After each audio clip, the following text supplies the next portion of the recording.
Hi everyone, my name is Yarrow Koning and I'm the Community Leadership Development Program Manager at Global Growers Network. I'm here today with my communications intern, Zadia Gibson, who is currently filming this great video. So I'm going to be giving you all a tour today of Decatur Kitchen Garden, which we also refer to as DKG. Decatur's Kitchen Garden is one of many community garden sites that Global Growers Network manages. We actually right now manage 8 community garden sites in the DeKalb County area. So before we get started and go into the garden, I want to tell you briefly about where we're located today. Decatur Kitchen Garden is located on a 77-acre property in the city of Decatur. The city of Decatur is east of Metro Atlanta. The history of this property goes back to the 1800s actually. In 1873, the United Methodist Children's Home purchased this property to start an orphanage for children who lost their parents during the Civil War. The children who were involved in the orphanage actually also worked on a working farm. There was a working farm back here in this area of the property. The children also helped run a dairy operation that sold milk to the entirety of Atlanta. The United Methodist Children's Home had a school, a church, dormitories for the children who lived here, and they also had a working farm.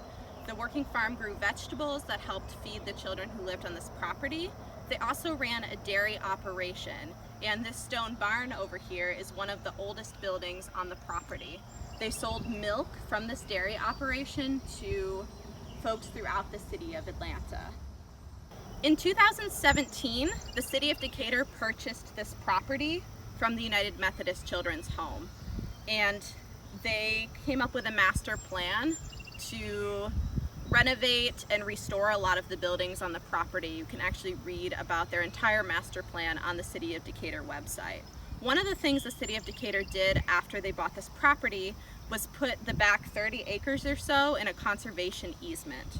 A conservation easement is a way of legally protecting land and community green space so that it cannot be developed. So for example, this back 30 acres or so is all beautiful public green space. There are hiking trails that go around the pond here.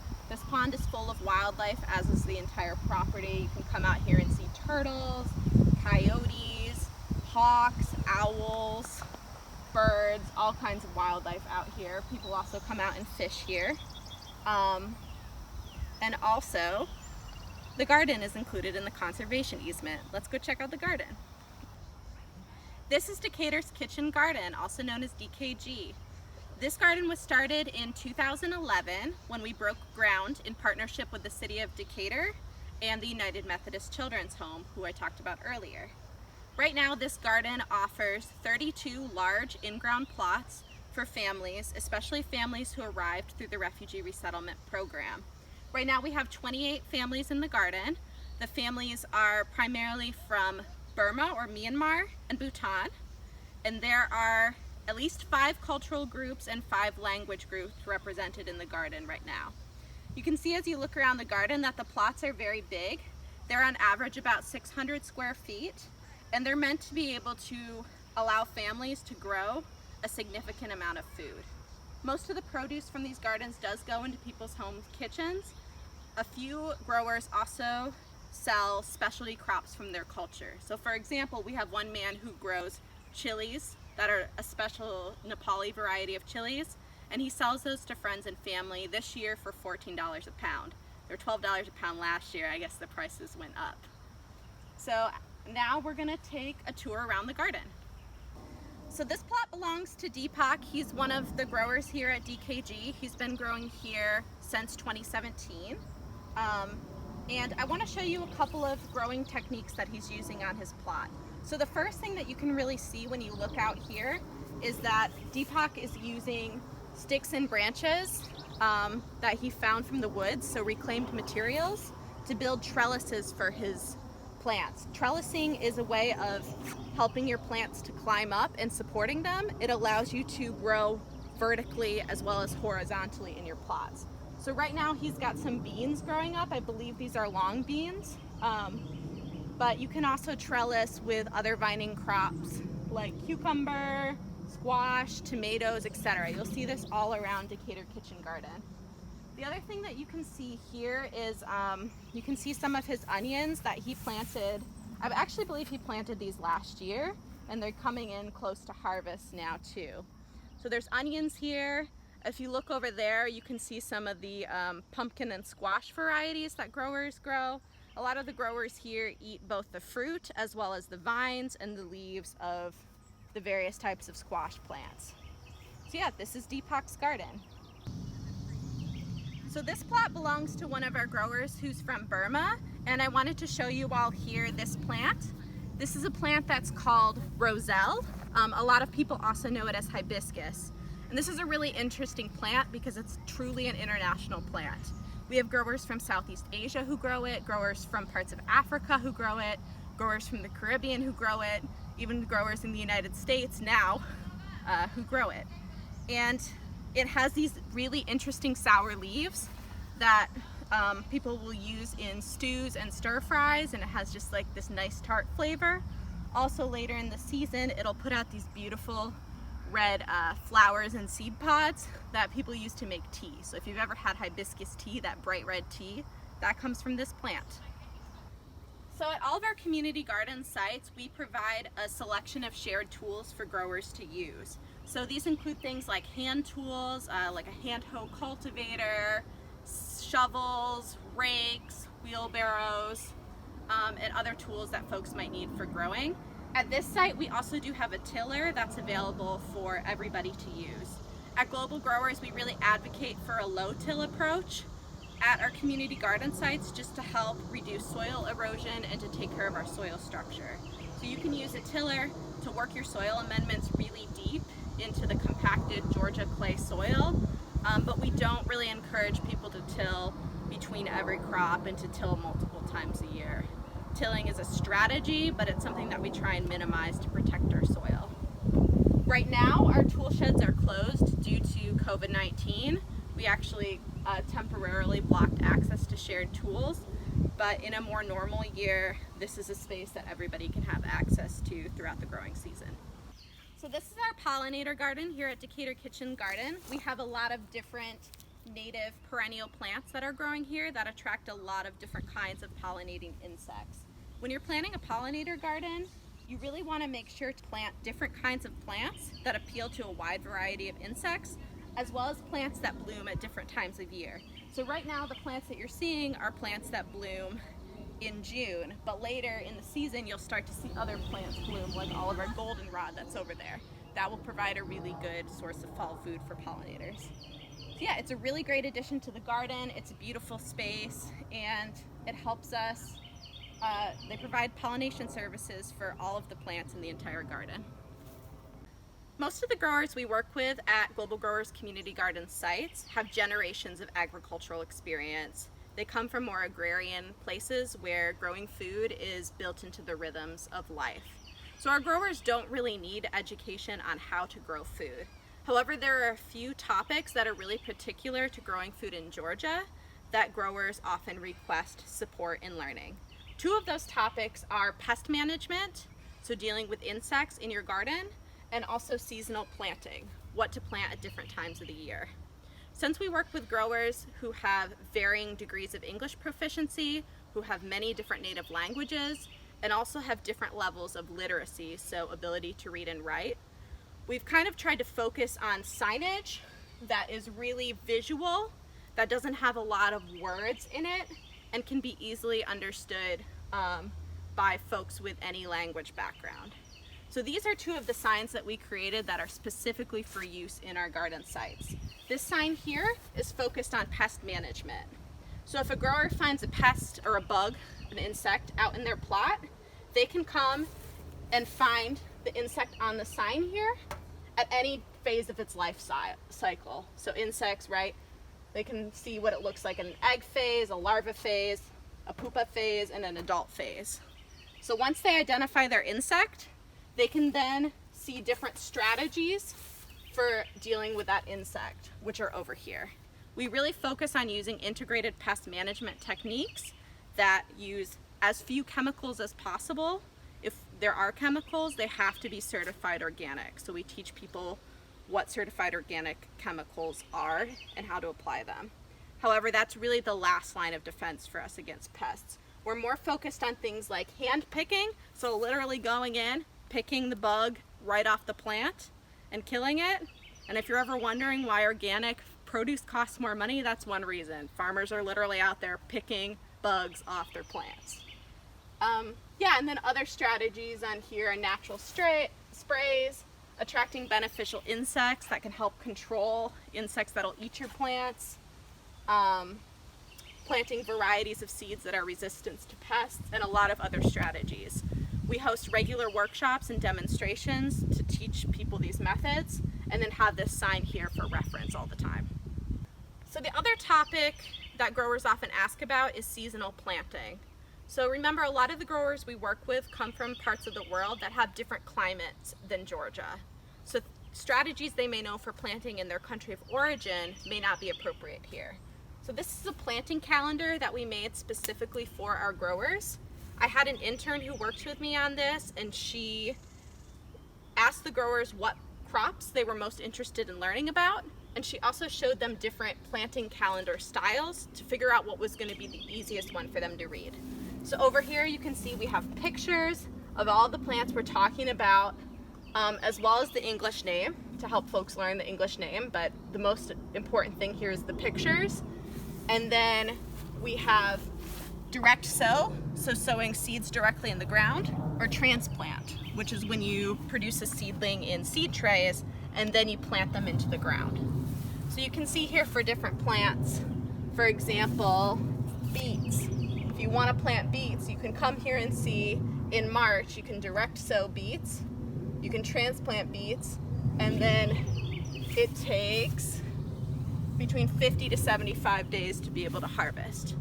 So this is out here all the time for folks to make planting decisions for their garden. They can also ask me or any other Global Grower staff if they have questions.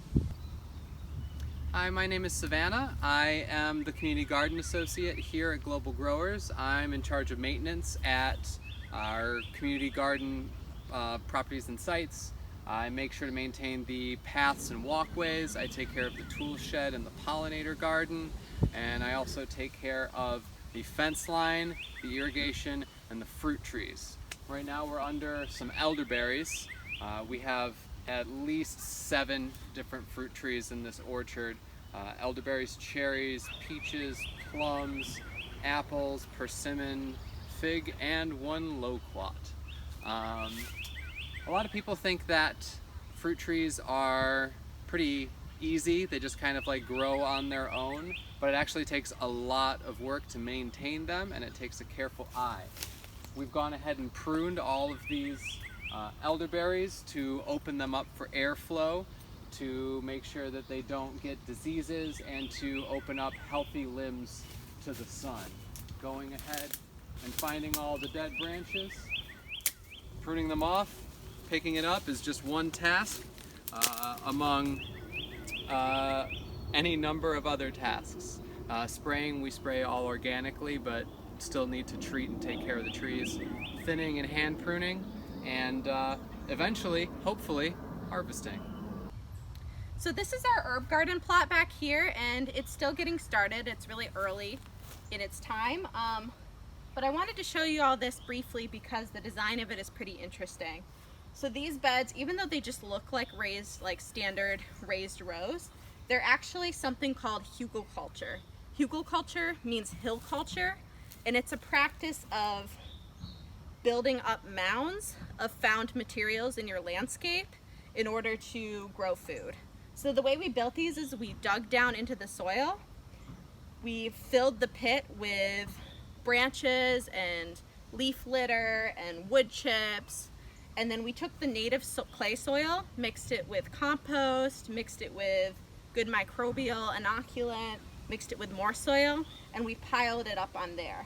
So the idea is that over time, as the materials down in the base of the pit break down, it'll provide more food for the plants growing. It will also be better for retaining water.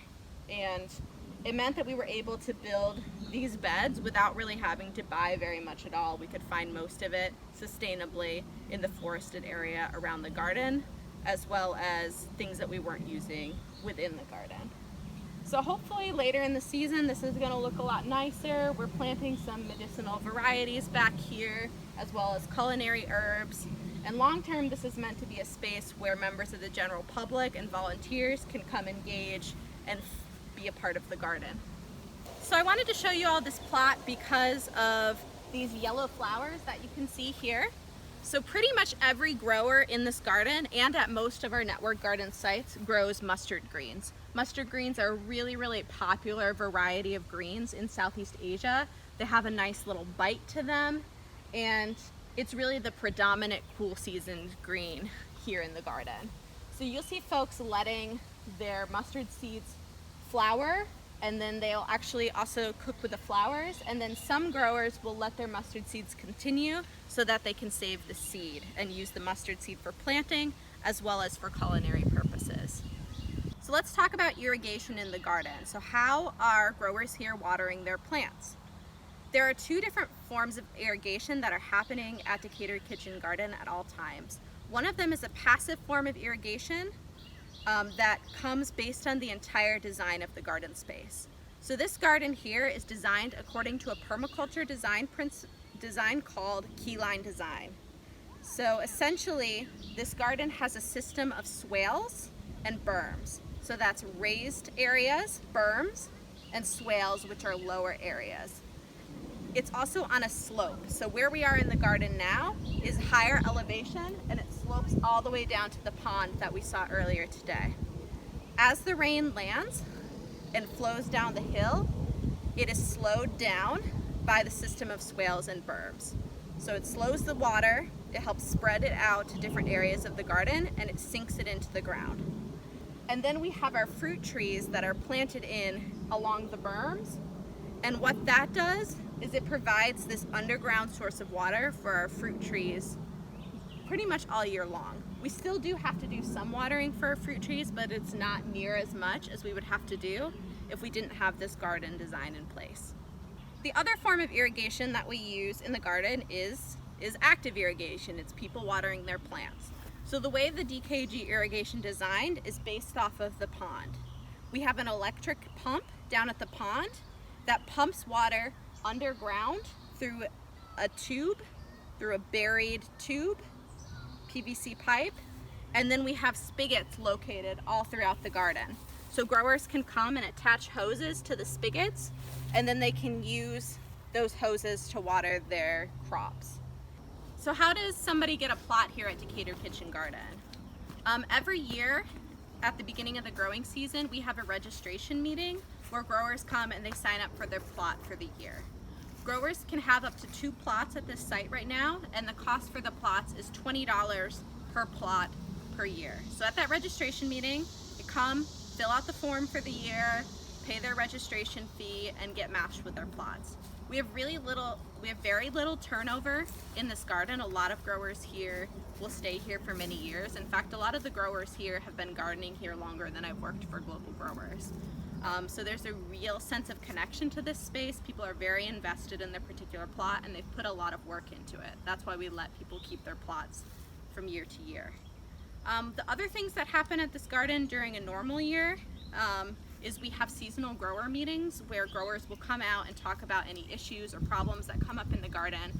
It's also a really good time to build relationships, to host workshops, and to connect with other people in the garden and to ask questions about their plots. We're not doing those this year at present because of the virus. We've suspended in-person activities in the garden, and we've been doing more check-ins with growers over the phone and also doing educational videos like this one. So I hope you enjoyed your tour of Decatur Kitchen Garden today, and I hope that you'll be able to come visit us in person sometime soon. Thank you very much.